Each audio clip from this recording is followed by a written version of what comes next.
చుట్కీ కథలలోకి స్వాగతం పిల్లలు. బుజ్జి పాపలు, బుజ్జి అబ్బాయిలు, చుట్కీ మీకోసం తీసుకొచ్చింది మరో అద్భుత కథ. ఒకసారి అడవిలో ఒక చిన్న పిట్ట బాధతో చెట్టు కింద కూర్చుంది. దాని కాలికి గాయమైంది. దాని మిత్రుడు కోతి వచ్చి, ఏమైంది పిట్ట అని అడిగాడు.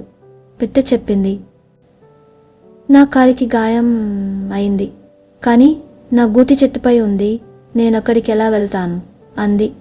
కోతి వెంటనే తన తోకతో ఊయలలా ఒక తాడు కట్టి పిట్టను కూర్చోబెట్టాడు.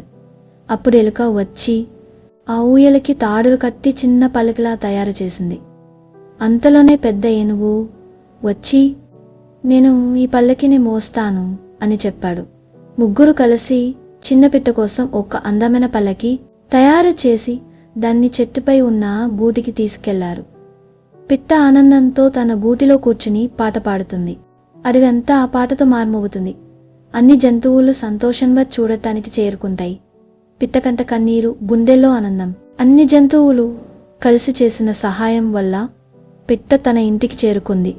మోరల్ ఆఫ్ ద స్టోరీ: మిత్రులు కలిసి పనిచేస్తే ఏ సమస్య అయినా సులభంగా పరిష్కారం అవుతుంది. ఇవాటి కథ మీకు నచ్చిందా? అయితే లైక్ చేయండి, షేర్ చేయండి.